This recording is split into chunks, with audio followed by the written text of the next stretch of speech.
उसके बाद है income of a minor child. अब माइनर चाइल्ड क्या होता है? कोई भी ऐसा इंडिविजुअल जिसकी 18 साल से कम की उम्र है टैक्स ईयर में, किसी भी टैक्स ईयर में जो 18 साल की उम्र को नहीं पहुंचा, उसे हम कहते हैं माइनर चाइल्ड। माइनर चाइल्ड की इनकम भी टैक्सेबल है। किस मैनर में, वो देखते हैं कि जो माइनर चाइल्ड है उसकी income for that tax year, अगर वो बिजनेस के अंदर चार्ज हो रही है तो उसके ऊपर टैक्स लिया जाएगा, उसके पेरेंट्स से टैक्स लिया जाएगा with highest taxable income for that year. यानी any income of a minor child for a tax year chargeable under the head income from business, जो बिजनेस का पार्ट बन रही है, shall be chargeable to tax, उससे tax लिया जाएगा as the income of the parent of child, कि हम एज्यूम करेंगे ये इनकम बच्चे की नहीं है, उसके वालद की है, with the highest taxable income for that year, जो हाईएस्ट इनकम उसने उस साल कमाई होगी, सारे के सारे इनकम उससे उसके ऊपर टैक्स लिया जाएगा। The above provision shall not apply to the income of a minor child, छोटे बच्चे की इनकम के ऊपर हम ये अप्लाई नहीं करेंगे from a business acquired by a child through an inheritance, कि अगर उसको विरासत से कोई बिजनेस मिला है और वो छोटा बच्चा है, उसकी इनकम के ऊपर हम टैक्स नहीं लेंगे। अगर एक बच्चा है, बच्चा खुद अपना एक बिजनेस इस्टेब्लिश कर लेता है 18 साल की उम्र में, तो उसके उस बिजनेस इनकम के ऊपर हम क्या लेंगे? टैक्स लेंगे। और टैक्स किससे लेंगे? उनके पेरेंट्स से ले रहे होंगे, और हम ट्रीट करेंगे ये इनकम पेरेंट्स की है। लेकिन अगर उस बच्चे को वो ट्रांसफर किया गया है, वो ट्रांसफर किया गया है, तो वो इनहेरिटेंस से जो उसने बिजनेस लिया है उसके ऊपर कोई टैक्स वगैरह नहीं होगा। और रिमेंबर, ये सिर्फ इनकम फ्रॉम बिजनेस के लिए है। अगर किसी छोटे बच्चे की उसके अलावा इनकम है तो उसके ऊपर टैक्स नहीं हो सकता। और बच्चे जो होते हैं वो तो उनके इनकम ही अलग होते हैं।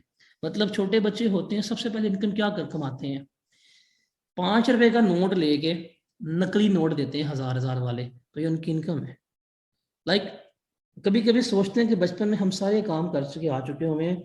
हम बचपन में कितने ज़हीन होते थे कि 10 रुपए घर से असली लेके जाने दुकान पे, और दुकान से जाके 1000 1000 रुपए के नकली नोट लेके आने और उनसे एंजॉय करना।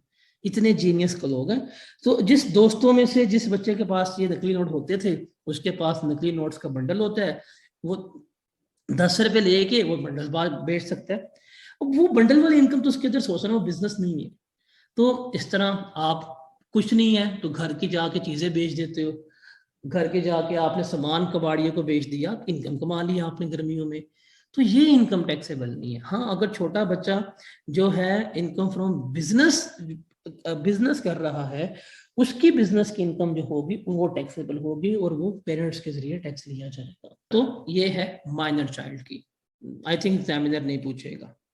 उसके बाद ये वाला पॉइंट हम मल्टीपल जगह पे पढ़ के आ चुके हुए हैं, इसको देखा भी हुआ है, बट बता देता हूँ। यह है अपोर्शनमेंट ऑफ रिडक्शन की। अब इसका मतलब क्या है? इसका मतलब है कि आपने कोई कॉमन एक्सपेंडिचर किया कोई एक्सपेंडिचर किया, लेकिन उससे रिलेटेड इनकम जो है वो मल्टीपल डायमेंशंस में फॉल कर गई है। लाइक एक प्रॉपर्टी में इनकम चली गई, एक आपकी चली गई इनकम बिजनेस में। अब उस एक्सपेंस को कैसे ट्रीट करेंगे? फॉर एग्जाम्पल, आपके पास एक बिल्डिंग है, इसमें 2 फ्लोर है। ये फ्लोर आपने रेंट पे दिया हुआ है, इसमें आप बिजनेस कर रहे हो, और आपने इस बिल्डिंग के लिए एक सिक्योरिटी गार्ड भी रखा हुआ है, और गार्ड को आप 20,000 भी पे कर रहे हो। अब ये एक्सपेंस तो इस बिल्डिंग का है, लेकिन इस बिल्डिंग में यहां से भी इनकम कमाई जा रही है, इस बिल्डिंग में यहां से भी इनकम कमाई जा रही है। अब आपने क्या करना है? ये इस एक्सपेंस को अपोर्शन करना है, उसको आपने देखना है। अब अपोर्शनमेंट कब होती है? कि कोई भी एक्सपेंडिचर, कोई भी रिडक्शन या कोई भी अलाउंस जो इन फॉलोइंग मैटर्स का हो, हम उसको अपोर्शन करते हैं ऑन रीजनेबल बेसिस। कैसे कैसे? कि अगर एक एक्सपेंस एक से ज्यादा इनकम के लिए इस्तेमाल हो रहा है, वो लेके चलते हैं। अगर एक इनकम है, एक एक्सपेंस है, उससे टैक्सेबल इनकम भी निकाली है, एफ्टर इनकम भी निकाली है, तब भी आप उसे क्या करेंगे? अपोर्शन करेंगे। उसके अलावा कोई भी ऐसी इनकम जो 2 हेड्स में चार्ज हो रही है, या 2 हेड ऑफ इनकम में, या 2 एक्सपेंसेस 2 हेड ऑफ इनकम में जा रहे हैं, वहां भी हम क्या कर रहे होते हैं? अपोर्शनमेंट कर रहे होते हैं। अब अपोर्शनमेंट जो है हमने सीखी होती है, बट इसको ऐसा थ्योरेटिकली डिस्कस नहीं किया जाता। अब इसका रूल क्या होता है, इसका रूल सिंपल सा जो है वो देखना है। देखिए आपने एक्सपेंस देखना है, आपका एक्सपेंस कितना होगा, एक्सपेंस, इसको मल्टीप्लाई करना है आपने जिन दोनों इनकम में, अपोर्शन करना है total income multiply by relevant income. For example अगर आपने इस 20,000 को अपोर्शन करना है बिटवीन रेंट एंड बिजनेस तो कैसे करेंगे, ये 20,000 का आपका एक्सपेंस आ गया, इसको मल्टीप्लाई करेंगे, आपने देखना है कि रेंटल इनकम में कितना पार्ट आ जाएगा। तो यहाँ पे आप लेंगे रेंटल इनकम और यहाँ पे आप लेंगे business income plus rental income, इन दोनों का टोटल। तो जब आप इसको करेंगे तो आपको मिल जाएगा कि रेंटल इनकम के अगेंस्ट एक्सपेंस कितना जाना चाहिए। फिर जब ऊपर आप बिजनेस इनकम खाली रख लेंगे तो आपको चलेगा पता बिजनेस इनकम के अगेंस्ट एक्सपेंस कितना जाना चाहिए। तो इस तरह से हम क्या कर रहे होते हैं, इस तरह से हम उसको अपोर्शन कर रहे होते हैं। तो ये फॉर्मूला आपने याद रखना है, अमाउंट ऑफ एक्सपेंस जिस क्लास में जिस हेड ऑफ इनकम में अपोर्शन करना है उसकी इनकम और टोटल इनकम जिनसे उसका ताल्लुक बन रहा था, तो क्या किया जाएगा, वो आप उसको अपोर्शन कर लेंगे। तो कोई भी एक्सपेंडिचर, कोई भी डिडक्शन, कोई भी अलाउंस, कुछ भी इनकर किया है ना, आप उसको एलोकेट या अपोर्शन इस परसेंटेज पे, इस फॉर्मूले से कर सकते हैं। इसमें छोटी छोटी बातें याद रखनी होती हैं कि जब हम कॉमन एक्सपेंडिचर्स, कोई नहीं हम कहते हैं कॉमन एक्सपेंडिचर्स, इनको एलोकेट कर रहे होते हैं, नॉर्मली सेलिंग एक्सपेंसेस वगैरह होंगे, वो आपको बताएगा कि आपने जी एक कॉमन खर्चा किया है, जैसे सिक्योरिटी गार्ड है, ये बता देगा कि आपने प्रॉपर्टी टैक्स पे किया है एक 10,000 रुपये का, उसमें आप बिजनेस भी कर रहे हैं और आप उसमें क्या कर रहे हैं, आप उसमें प्रॉपर्टी रेंट आउट भी की हुई है। इससे रिलेटेड हम एक रूल पढ़ के भी आए थे जब हमने डेप्रिसिएशन कैलकुलेट की थी पार्शियल यूज एसेट्स की, किस तरह से हम डेप्रिसिएशन को चार्ज कर रहे होते हैं, तो उस बेसिस पे सारा का सारा हम इसे कर रहे होते हैं। तो कोई कॉमन एक्सपेंडिचर जिन हेड्स ऑफ इनकम से रिलेट कर रही होगी, हम उसको उन हेड्स ऑफ इनकम में क्या करेंगे, अपोर्शन करेंगे।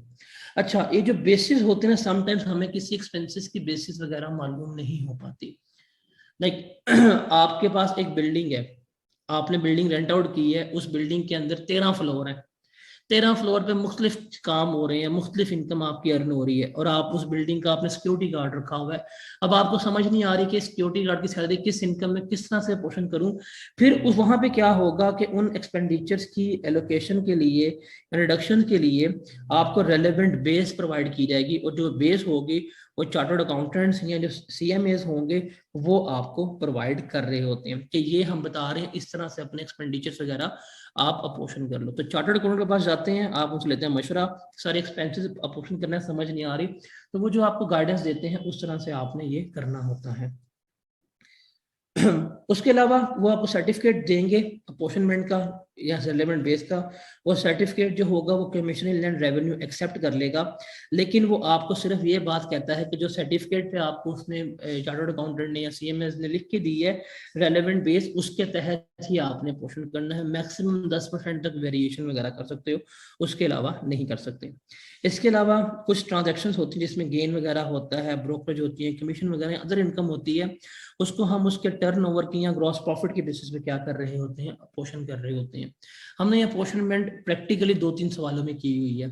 एक हमने सवाल किया था इनकम फ्रॉम कैपिटल गेन का, जहां पे हमें कंसोलिडेटेड गेन मिल गया था, उसको गेन को हमने 2 पेंटिंग्स पे अपोर्शन किया था कि 2 पेंटिंग्स की cost multiply by relevant gain, उसको हमने अपोर्शन किया हुआ। तो हम ये अपोर्शनमेंट प्रैक्टिकली करके आए होते हैं, बट थ्योरेटिकली इसके रूल्स वगैरह ये हैं, तो इनको एक दफ़ा रीड आउट कर लीजिएगा।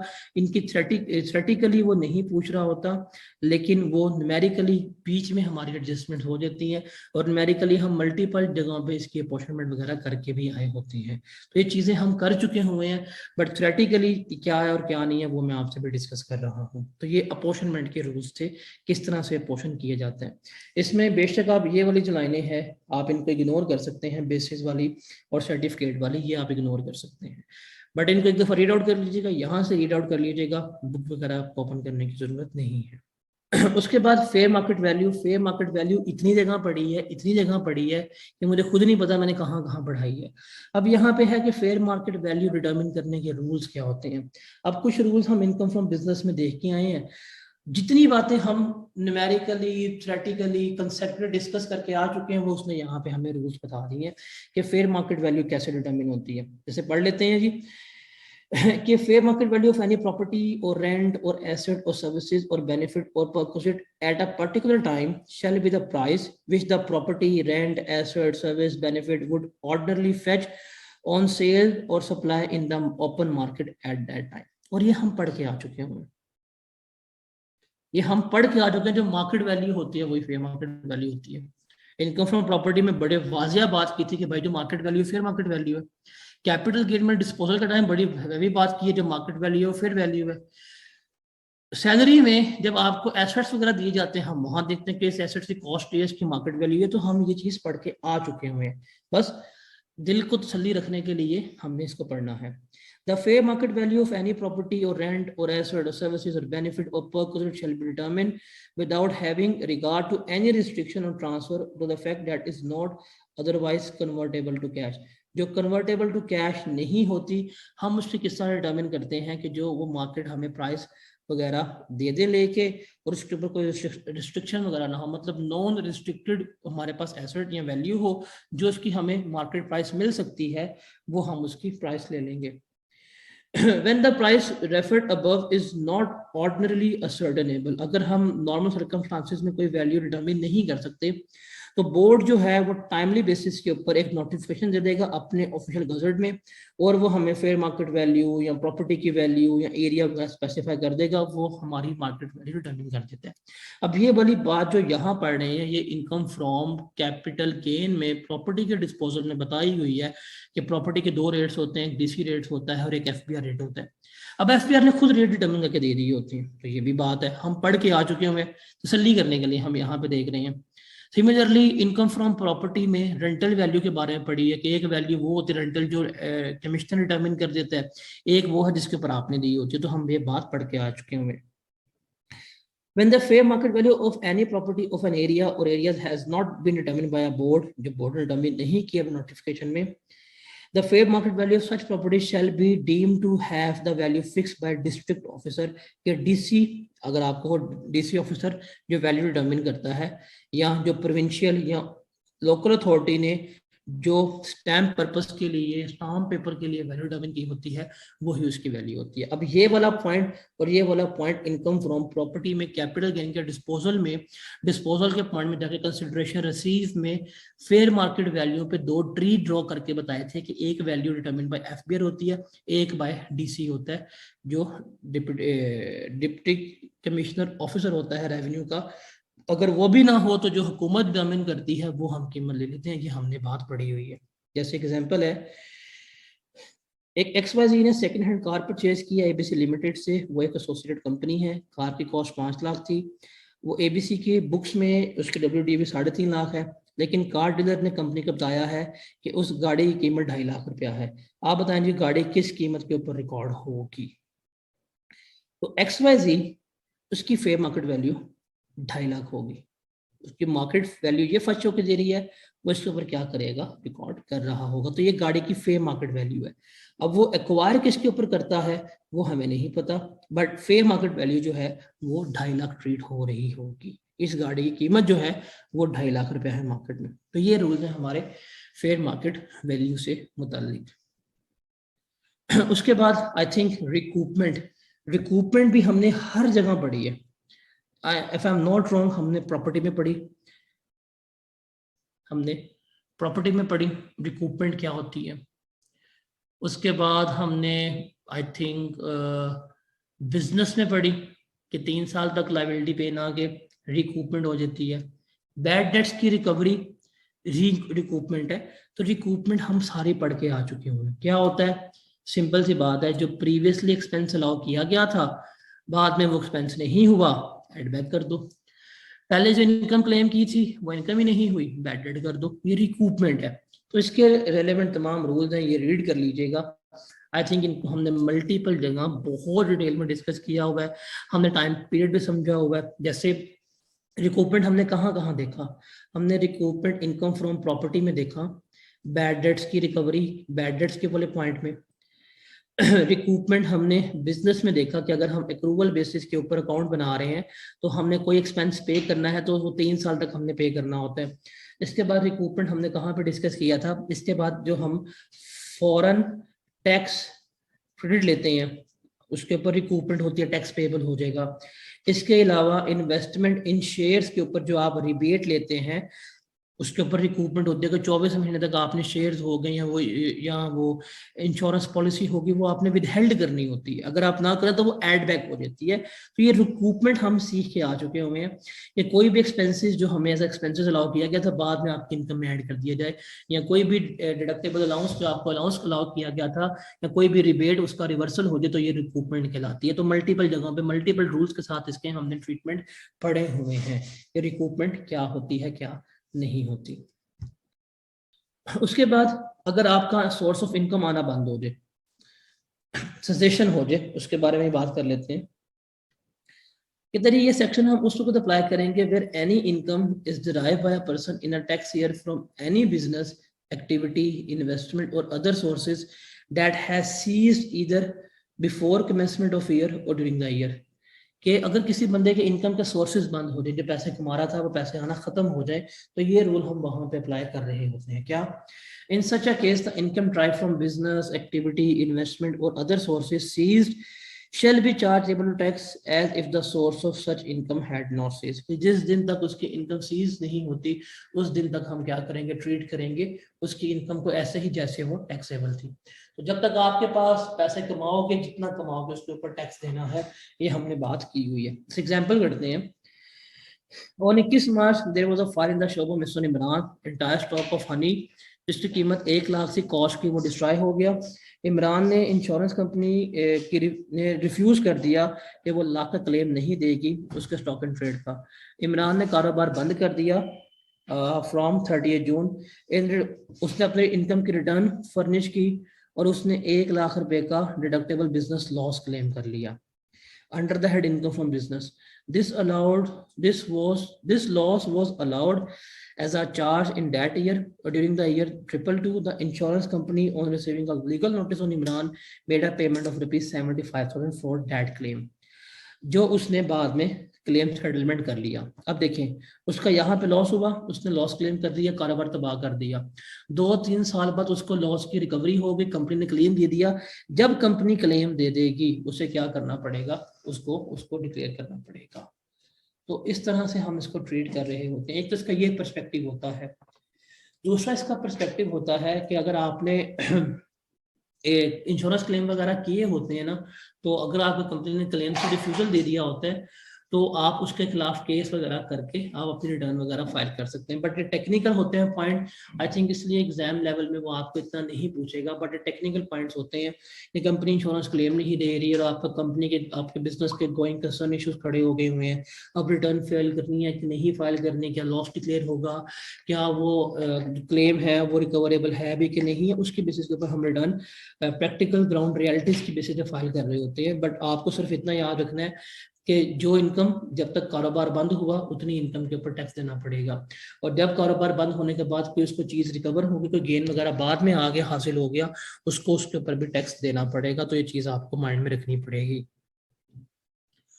उसके बाद rules to prevent double derivation या डबल डिडक्शन है। सिंपल सी बात है, किसी भी इनकम के ऊपर डबल टैक्स नहीं लग सकता। कोई भी एक्सपेंस दो जगह पे आप क्लेम नहीं कर सकते। कोई भी रिबेट डबल टाइम क्लेम नहीं हो सकता। That's it. कि जो एक्सपेंस आप एक हेड ऑफ इनकम में एक्सपेंस क्लेम कर लेंगे वो दूसरे हेड ऑफ इनकम में आप एक्सपेंस क्लेम नहीं कर सकते। जो इनकम दूसरे हेड ऑफ इनकम में आपने एज एक्सपेंस क्लेम कर ली, एज इनकम क्लेम कर ली है, वो किसी दूसरे हेड ऑफ इनकम में आप इनकम क्लेम नहीं कर सकते। लाइक अगर आपने डिप्रिसिएशन किसी एसेट की है, अपने इनकम फ्रॉम बिजनेस में चार्ज की है, आप उस डिप्रिसिएशन को इनकम फ्रॉम अदर सोर्स में चार्ज नहीं कर सकते। या सिंपल अगर आपने एक एसेट्स को 100% डिप्रिशिएटेड कर दिया, उसको आपने स्टॉक आउट, उसको आपने आउट कर दिया है, एक्सपेंस आउट कर दिया, तो आप उसकी सब्सिक्वेंट डिप्रिसिएशन चार्ज नहीं कर सकते। सिमिलरली अगर आपने एक इनकम फ्रॉम प्रॉपर्टी के ऊपर टैक्स दिया है तो आप उसका दोबारा टैक्स नहीं पे करेंगे। अगर आपने किसी फॉरेन इनकम पर टैक्स पे किया है तो आप पाकिस्तान में आकर उसके ऊपर टैक्स पे नहीं करेंगे। सिमिलरली तो किसी भी अगर आपने डिविडेंड के ऊपर टैक्स पे किया है तो आप दोबारा डिविडेंड के ऊपर अपनी इनकम में ऐड करके टैक्स पे नहीं कर रहे होते। तो ये क्या होता है, हमारी इस तरह से टैक्सेशन वगैरह मूव होती है कि कभी डबल टैक्सेशन नहीं होती, कभी डबल एक्सपेंसेस हमें अलाउ नहीं होते, टैक्स भी एक बारी पे होगा और एक्सपेंस भी हमारा क्या होगा, एक बारी ही क्लेम हो रहा होगा। तो इसको एक दफा रीड कर लीजिएगा, एज सच उसको आगे मूव करने की जरूरत नहीं है। उसके बाद ये पॉइंट इंपॉर्टेंट है कि एग्रीकल्चर जो रॉ मटेरियल होता है, अगर आपको ये मिल जाए, इसका गेन वगैरह आपने कैलकुलेट करना है, किस तरह से कैलकुलेट किया रहेगा और किस तरह से कैलकुलेट नहीं किया रहेगा। अब एग्रीकल्चर इनकम की बात हमने की हुई है, एग्रीकल्चर इनकम हमने इनकम फ्रॉम प्रॉपर्टी में पढ़ी थी और वहां पे हमने उसको रिलेट किया था कि एग्रीकल्चर इनकम क्या होती है और क्या नहीं होती। वहां पे हमने डिटेल में पढ़ा, हमने क्राइटेरिया देखा कि एग्रीकल्चर प्रॉपर्टी क्या होती है, रेंटल इनकम हमारी क्या होती है, हमने वो देखा, सारे का सारा हमने इसको वहां पे डिस्कस किया हुआ था। अगर कोई आपको एग्रीकल्चर प्रोड्यूस जो है, मतलब जो एग्रीकल्चर का सामान है, लाइक सिट्टा वगैरह हो गया, गंदम वगैरह हो गई, आप उसको रॉ मटेरियल के तौर पर यूज कर रहे हैं, तो फिर आप उसकी इनकम किस तरह कैलकुलेट करेंगे वो आपने देखनी है, बिकॉज एग्रीकल्चर प्रोडक्ट्स जो होते हैं वो तो एग्जेम्प्ट होते हैं।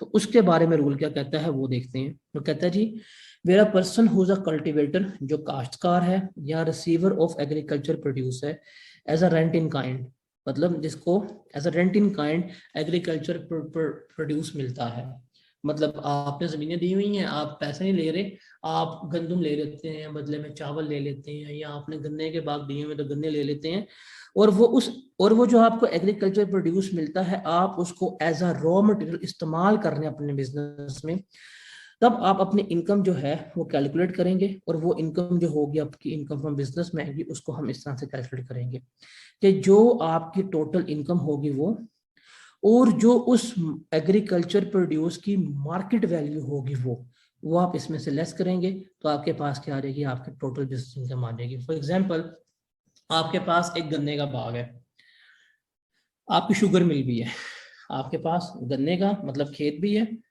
फार्म भी है, आई थिंक इसको फार्म ही कहते हैं, और आपके पास एक शुगर मिल भी है। आप यहाँ पे शुगर केन जो प्रोड्यूस करते हैं वो आप मार्केट में भी बेच रहे हैं, और आप उसको अपनी शुगर मिल में भी इस्तेमाल कर रहे हैं। अब शुगर मिल में इस्तेमाल कर रहे हैं और मार्केट में बेच रहे हैं, जो शुगर के ना मार्केट में बेचेंगे ना, ये तो आपका एग्जेम्प्ट है, बिकॉज यहाँ पे आप एग्रीकल्चर प्रोड्यूस को इटसेल्फ बेच रहे हैं, तो ये आप एग्रीकल्चर इनकम होती है, ये एग्जेम्प्ट है, ये हम पढ़ के आ चुके होंगे। लेकिन यहाँ पे आप उसको बेच नहीं रहे, आप उसके इन हाउस कंजम्पशन कर रहे हैं, आप उसको अपनी शुगर मिल में इस्तेमाल कर रहे हैं।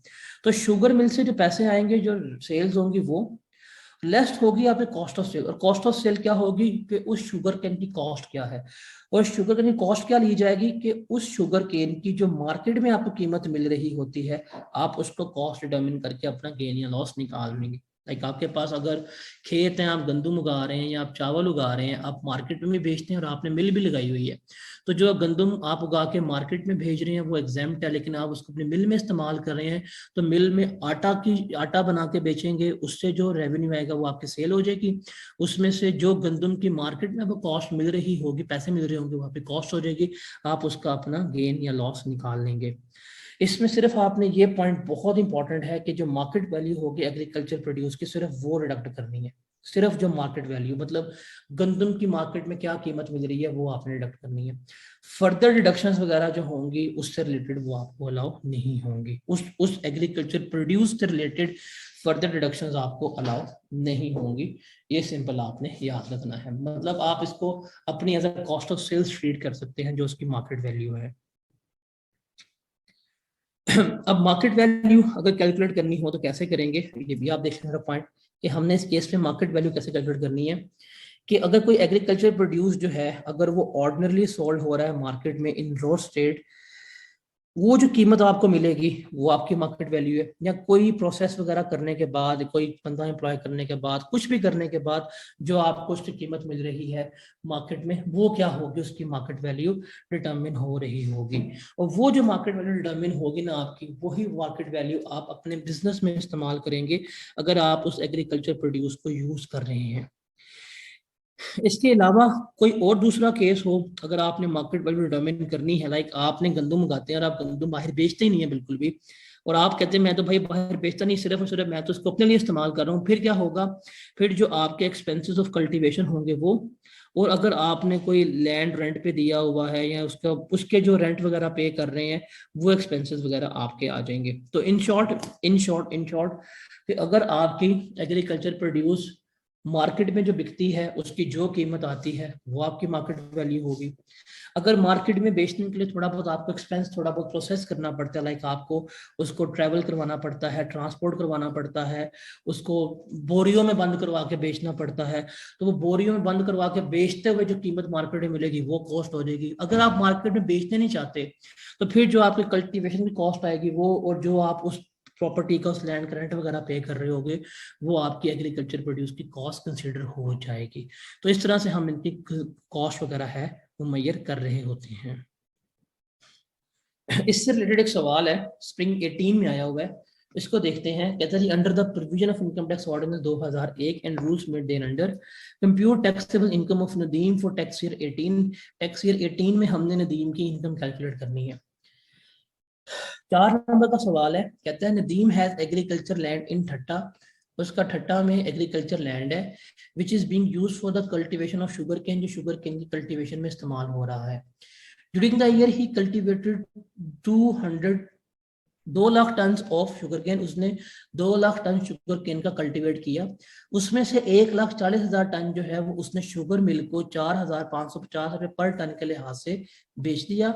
रिमेनिंग जो है था वो उसने अपनी शुगर मिल में इस्तेमाल कर ली। अब देखिए 2 लाख टन उसने शुगर केन उगाया, इसमें से 1,40,000 टन जो है वो उसने बेचा है बाहर मार्केट में 4,550 रुपए पर टन के लिहाज से, और जो रिमेनिंग 60,000 टन है वो उसने अपनी शुगर मिल में इस्तेमाल कर लिया कि मैं इसकी चीनी बनाऊंगा, बेचूंगा।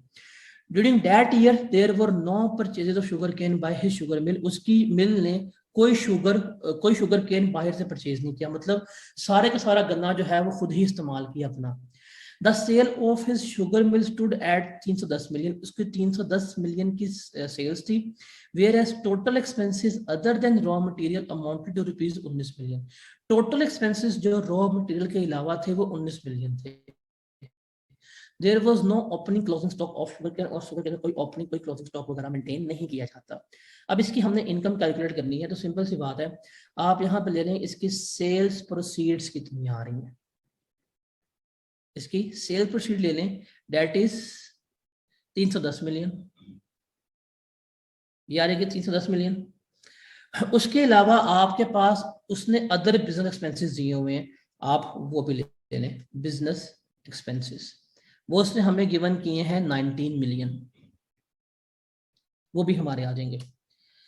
अब इसने जो कॉस्ट ऑफ सेल्स है जो इसने यूटिलाइज किया है वो इसने कितना है, 60,000 टन इस्तेमाल किया है शुगर केन, और पर टन कीमत क्या थी उसकी 4,550 थी।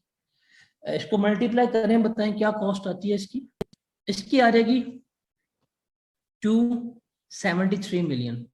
तो ये हम इसमें से लेस करेंगे तो हमारे पास गेन आ जाएगा 310 less 273 less 19, that would be 18 million. 18 million जो होगा, 18 मिलियन इसका गेन होगा, ये इसका बिजनेस गेन है।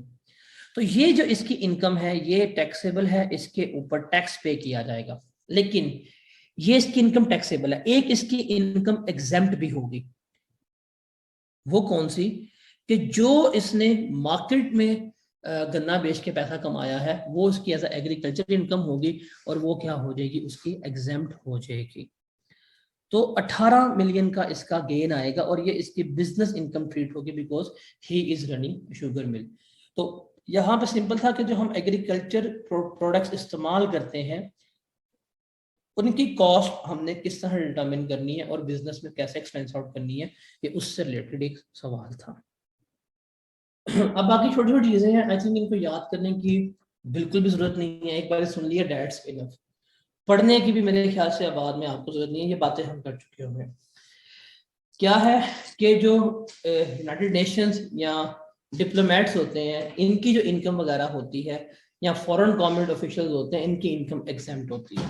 सिंपल सी बात है कि कोई भी इनकम, कोई भी जो डिप्लोमेट को या काउंसलर्स को या जो यूएन के नुमाइंदे वगैरह होते हैं, अगर उनको इनकम वगैरह दी जा रही है तो वो पाकिस्तान में एग्जेम्प्ट है। कोई भी पेंशन हो जो किसी पाकिस्तान को यूएन से मिल रही है या उससे किसी एजेंसी से मिल रही है, उसकी फॉर्मर एम्प्लॉयमेंट की वजह से, मतलब अगर आप यूएन के मुलाजिम रह चुके हुए हो और बाद में आपको पेंशन वगैरह मिल रही है, तो वो पेंशन पाकिस्तान में एग्जेम्प्ट होती है। उसके अलावा कोई भी फॉरेन गवर्नमेंट ऑफिशियल्स जो होते हैं पाकिस्तान में काम कर रहे हैं, उनको उनकी गवर्नमेंट सैलरी पे कर रही होती है, वो एग्जेम्प्ट है। बिकॉज ये जो फॉरेन कंट्री के एम्प्लॉय होते हैं, इनको सैलरी भी फॉरेन कंट्री दे रही होती है, और ये सिटीजन भी फॉरेन होते हैं, सिटीजन भी पाकिस्तान में नहीं होते। दूसरा, इनके लिए रेजिडेंट का और नॉन रेजिडेंट का रूल भी हम टेकअप नहीं कर रहे होते।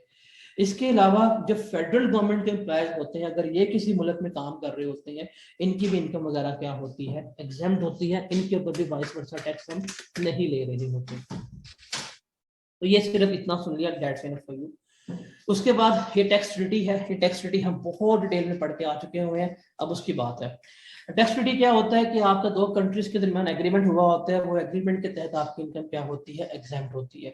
जिस तरह फेडरल गवर्नमेंट का या फॉरेन गवर्नमेंट के साथ या किसी पब्लिक ऑर्गेनाइजेशन से एग्रीमेंट हो जाए कि आज के बाद आप, हमारा बंदा आपके वहाँ इनकम कमाएगा या आपका बंदा हमारे यहाँ इनकम कमाएगा, टैक्स नहीं लिया जाएगा। या एग्रीमेंट कर ले जैसे IMF के मुलाजिम यहाँ आके काम करेंगे, उनको इनकम पे की जाए पर टैक्स नहीं लिया जाएगा। वर्ल्ड बैंक के मुलाजिम यहाँ के काम करेंगे, उनको इनकम पे की जाए पर टैक्स नहीं लिया जाएगा। सिमिलरली यहाँ के स्टेट बैंक के मुलाजिम जाके वहाँ काम करें, उनको इनकम वगैरह पे की जाए, उस पर टैक्स नहीं लिया जाएगा।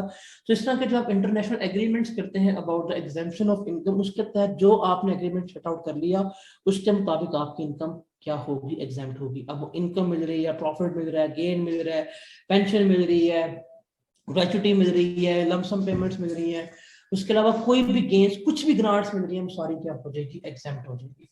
देख लेते हैं। A Pakistani source of income shall be exempt if Pakistan was not permitted to tax it under a tax treaty. अगर किसी टैक्स ट्रीटी के तहत पाकिस्तान में कोई इनकम माफ की हुई है तो वो इनकम माफ है, उस पर टैक्स पाकिस्तान नहीं लेगा। आई थिंक इसकी हमने बहुत इब्तदाई दिनों में बात की थी कि टैक्स ट्रीटी के तहत आपकी इनकम एग्जेम्प्ट होती है। आपने एग्रीमेंट कर लिया, अब उस एग्रीमेंट के तहत आपकी इनकम के ऊपर टैक्स नहीं लिया जाएगा, इसकी हमने बात की हुई है। उसके अलावा अगर आपका एग्रीमेंट हो जाए बिटवीन फेडरल गवर्नमेंट या फॉरेन गवर्नमेंट या पब्लिक ऑर्गेनाइजेशन के साथ, जहां पे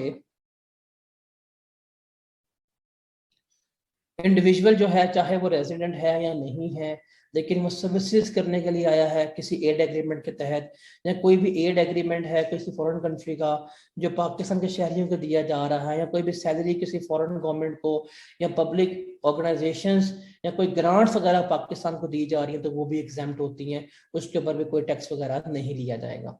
इसके अलावा कोई भी ऐसी इनकम जो किसी पर्सन को रिसीव हुई है जो पाकिस्तान का शहरी नहीं है, लेकिन वो as a contractor, as a SAP consultant, as a expert और a project manager in Pakistan काम कर रहा है, वो भी इनकम टैक्स से एग्जेम्प्ट होगी, प्रोवाइडेड दैट कि वो जिस कंट्री का शहरी यहाँ पे आके काम कर रहा है, उस कंट्री का और आपका बायलैटरल या इस तरह का टेक्निकल एग्रीमेंट हुआ है, जिसके तहत क्या की जा रही है, आपकी इनकम वगैरह एग्जेम्प्ट हो रही है। जैसे चाइना पाकिस्तान एग्रीमेंट होता है, आप डैम बनाए, ठीक है, हम डैम बनाएंगे, हमारे इंजीनियर्स आएंगे, काम करेंगे, उनकी इनकम टैक्सेबल नहीं है, ठीक है सर, उनकी इनकम टैक्सेबल नहीं है। या हम चाइना कह देता है कि हम आपको ग्रांट दे रहे हैं, आप डैम बनाए, इस ग्रांट में से आपने हमारे वर्कर्स को सैलरी भी पे करनी है, सर ठीक है पे कर देंगे, लेकिन आपने टैक्स नहीं काटा, सर ठीक है टैक्स नहीं काटेंगे। तो इस तरह की जो एग्जेम्पशंस होती हैं गवर्नमेंट लेवल पे होती हैं, इनमें हमारी इनकम वगैरह एग्जेम्प्ट होती हैं। तो ये चीजें सिंपल आपने याद रखना है। याद का मतलब है, इसको सिर्फ सुन लिया, दैट्स इनफ, कि सरकारी मामलात में जो इनकम एग्जेम्प्ट हो जाए वो आपकी हमेशा एग्जेम्प्ट रहेगी, दैट्स इट। उसके अलावा ये भी छोटी सी बातें हैं कि प्रेसिडेंट ऑनर्स, कि अगर आपको प्रेसिडेंट जो है सदर पाकिस्तान कोई ऑनर दे दे, कोई मेडल, कोई अवार्ड, इस तरह की चीजें, कोई भी मॉनेटरी अवार्ड दे दे, वो एग्जेम्प्ट होता है। रिमेंबर, ये सिर्फ एग्जेम्पशन बाय प्रेसिडेंट है। अगर प्राइम मिनिस्टर दे दे, गवर्नर दे दे, CM दे दे, वो टैक्सेबल है। प्रेसिडेंट बुलाता है, प्रेसिडेंट आपको 1 लाख का चेक देता है as a honour, as a award, exempt है। वसीम अकरम प्लस बुलाता है आपको और वो आपको 1 लाख रुपए देता है, वो क्या होगा, वो टैक्सेबल हो जाएगा। तो प्रेसिडेंट ओनर्स एग्जाम्प्ट है, उसके अलावा पीएम दे दे, गवर्नर दे दे, चीफ मिनिस्टर दे दे, वो सारे के सारे क्या है, टैक्सेबल है। उसके बाद ये वाला पॉइंट हमने प्रॉफिट ऑन डेट में डिस्कस किया था। आप एफटीआर के मॉड्यूल में जाके आप एफटीआर की स्लाइड्स खोल के देख सकते हैं। प्रॉफिट ऑन डेट में ये वाला पॉइंट डिस्कस किया था कि अगर फॉरेन रेजिडेंट्स जो होते हैं, सॉरी जो होते हैं नॉन रेजिडेंट, अगर उनको आप प्रॉफिट ऑन डेट पे कर रहे होते हैं तो वो एग्जेम्प्ट होता है। ये वहां पे हमने पॉइंट डिस्कस किया था और उसमें देखा था कि आप उनको ये प्रॉफिट ऑन डेट क्यों पे कर रहे होते हैं, कि आपने उनको कोई सिक्योरिटी इशू की होती है किसी रेजिडेंट पर्सन ने, उसके ऊपर वो टैक्स पे कर रहे होते हैं, लाइक डिबेंचर, कोई सुकूक सर्टिफिकेट वगैरह दिया सकता है। और ये सिक्योरिटी इशू उन लोगों को की जाती है जो आपस में एसोसिएट नहीं है। सिक्योरिटी पाकिस्तान से बाहर इशू की गई है ताकि लोन रेस किया जाए, प्रॉफिट जो है पाकिस्तान से बाहर पे किया जाएगा, और ये सिक्योरिटी जो है ये बोर्ड ने अप्रूव की हुई है। ये वाला प्रॉफिट ऑन डेट हमारा एग्जाम्प्ट होता है। और ये प्रॉफिट ऑन डेट जब आपको पढ़ाया था वहां पे बिल्कुल एंड पे ये नोट्स में गिवन भी था कि प्रॉफिट ऑन डेट हमारा एग्जाम्प्ट है। तो ये वहां पे बात डिस्कस की हुई है बड़े डिटेल में, इसको वहां पे जाके आप देख सकते हैं। एफटीआर में profit on debt second last page, वहां पे बात कराई हुई है। उसके अलावा अगर आपको कोई स्कॉलरशिप वगैरह मिल जाए आपके एजुकेशनल एक्सपेंसेस को मीट करने के लिए, चाहे वो डायरेक्टली मिली है चाहे वो इनडायरेक्टली मिली है, एग्जाम्प्ट होती है। उसके अलावा कोई स्पोर्ट्स पेमेंट मिले under an agreement to live apart, exempt होती हैं। इस पे भी हमने एक सवाल किया हुआ था हानिया आमिर और आसिम अजहर वाला, इस पे under an agreement to live apart अगर वो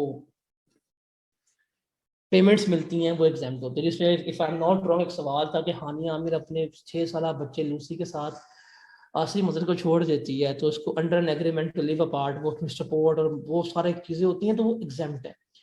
हानिया आमिर कभी भी उस अमाउंट के ऊपर टैक्स पे नहीं करेगी, ये हमने बात की है, हम पढ़ के आ चुके हैं। इसके अलावा कोई ऐसी इनकम जो ऑर्डिनेंस ने एग्जाम्प्ट कर दी है, इनकम टैक्स ऑर्डिनेंस ने, अगर किसी और लॉ के मुताबिक वो टैक्सेबल है ना तो वो इनकम एग्जाम्प्ट रहेगी। टैक्स के मामलात में टैक्स का ऑर्डिनेंस जो है ये सबसे ऊपर है, दैट्स इट। ये जो 5-6 पॉइंट है इसको पढ़ने का फायदा कोई नहीं है मेरे ख्याल से, क्योंकि टैक्स के मामलात में सबसे पहली बात टैक्स ऑर्डिनेंस की मानी जाएगी। टैक्स ऑर्डिनेंस ने कोई इनकम एग्जाम्प्ट कर दी, एग्जाम्प्ट रहेगी। टैक्स ऑर्डिनेंस ने कोई इनकम टैक्सेबल कर दी, टैक्सेबल रहेगी। टैक्स ऑर्डिनेंस ने कोई एग्जाम्पशन अलाउ कर दी, एग्जाम्पशन मिलेगी। टैक्स ऑर्डिनेंस ने कोई एग्जाम्पशन डिसअलाउ कर दी, वो एग्जाम्पशन डिसअलाउ हो जाएगी, दैट्स इट।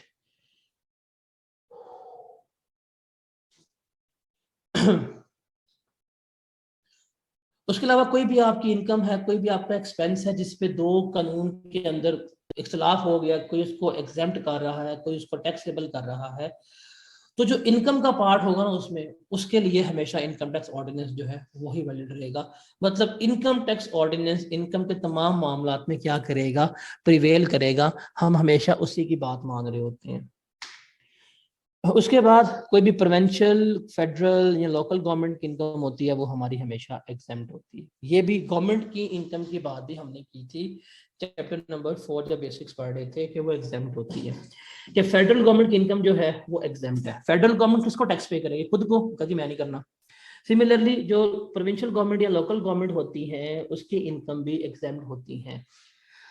लेकिन अगर कोई प्रोविंशियल गवर्नमेंट या लोकल गवर्नमेंट कोई बिजनेस रन कर रही है, कंपनीज रन कर रही हैं, उसकी जो बिजनेस है वो जो है वो टैक्सेबल होती है और वो अपने रेलेवेंट लॉज के मुताबिक टैक्स देते हैं। जो पेमेंट फेडरल गवर्नमेंट या प्रोविंशियल गवर्नमेंट या लोकल गवर्नमेंट रिसीव करती है उसके ऊपर फर्दर कोई टैक्स या कोई एडवांस वगैरह नहीं लिया जाता।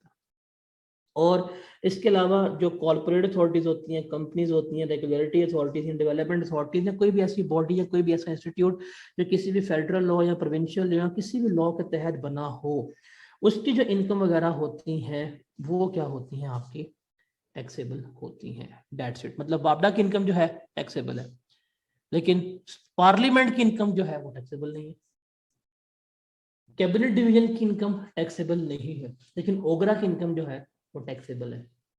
चीफ मिनिस्टर हाउस का खर्चे का कोई हिसाब किताब नहीं है, लेकिन पंजाब गवर्नमेंट की जो एल वासा है उसकी इनकम जो है वो टैक्सेबल होगी। तो इस तरह से हम इसको लेके चल रहे होते हैं। उसके अलावा जो सेकंड स्केड्यूल में हमारे पास कुछ एग्जाम्पशंस वगैरह दी हुई हैं, उसको मतलब स्केड्यूल हमारे माइंड में नहीं है, हमारे सिलेबस का पार्ट नहीं है। उसमें जो इनकम वगैरह होती है वो हमारी एग्जेम्प्ट होती है। जैसे हमने फुल टाइम टीचर अलाउंस पढ़ा हुआ है, फुल टाइम टीचर अलाउंस जो है वो सेकंड स्केड्यूल में मेंशन है, उसमें 25% तक उसका टैक्स जो है वो माफ किया गया। तो जो सेकंड स्केड्यूल है उसमें इनकम या क्लास ऑफ इनकम जो स्पेसिफाई कर दी हुई है, जो उसमें इनकम एग्जेम्प्ट है वो एग्जेम्प्ट है, जिसका रेट कम कर दिया वो रेट कम है, जिसकी टैक्स लायबिलिटी में रिडक्शन अलाउ कर दी है वो टैक्स लायबिलिटी से कम होगी, जिसकी इनकम हमने बिल्कुल एग्जेम्प्ट कर दिया है वो उसकी इनकम बिल्कुल ही एग्जेम्प्ट हो जाएगी। और अगर कोई इनकम सेकंड स्केड्यूल के तहत एग्जेम्प्ट है उसको हम टोटल इनकम में शामिल करेंगे, लेकिन उसके ऊपर हम टैक्स नहीं लेंगे। ये पॉइंट बहुत इंपॉर्टेंट है, और यही पॉइंट जब मैंने आपको न्यूमेरिकल स्टार्ट किए थे 4 हेड्स ऑफ इनकम करवाने के बाद, तो यही पॉइंट समझाया था कि टोटल इनकम में एग्जेम्प्ट इनकम शामिल होती है। तो ये उस पॉइंट की सनद है, सेक्शन नंबर 53 में उसने बताया हुआ है। ये जो इंक्लूजन है ये सिर्फ और सिर्फ कब होती है कि हमने सिर्फ बताना होता है कि इसकी टोटल इनकम ये थी, बेशक उसके ऊपर टैक्स हो या ना हो, लेकिन हम टोटल इनकम उसको अपनी मेंशन करके देते हैं। तो ये छोटी सी बात थी, बस सुन लिया, दैट्स इट। उसके अलावा जो फेडरल मिनिस्टर इंचार्ज होगा या बोर्ड होगा, वो टाइम टू टाइम क्या करता है, इकोनॉमिक जो कमेटी होती है उसके तहत इस सेकंड स्केड्यूल में चेंजिंग वगैरह कर रहा होता है। लाइक वो इसमें कोई आइटम्स ऐड कर सकते हैं, वो इसमें कोई आइटम्स रिमूव कर सकते हैं, इसमें इनकम ऐड हो सकती हैं, इसमें क्लोजेज ऐड हो सकते हैं, इसमें अमेंडमेंट हो सकती हैं, इसमें डिलीशन वगैरह हो सकती हैं। ये कोई भी अमेंडमेंट कोई भी डिलीशन वगैरह हो, ये टैक्स फाइनेंस एक्ट में होती है।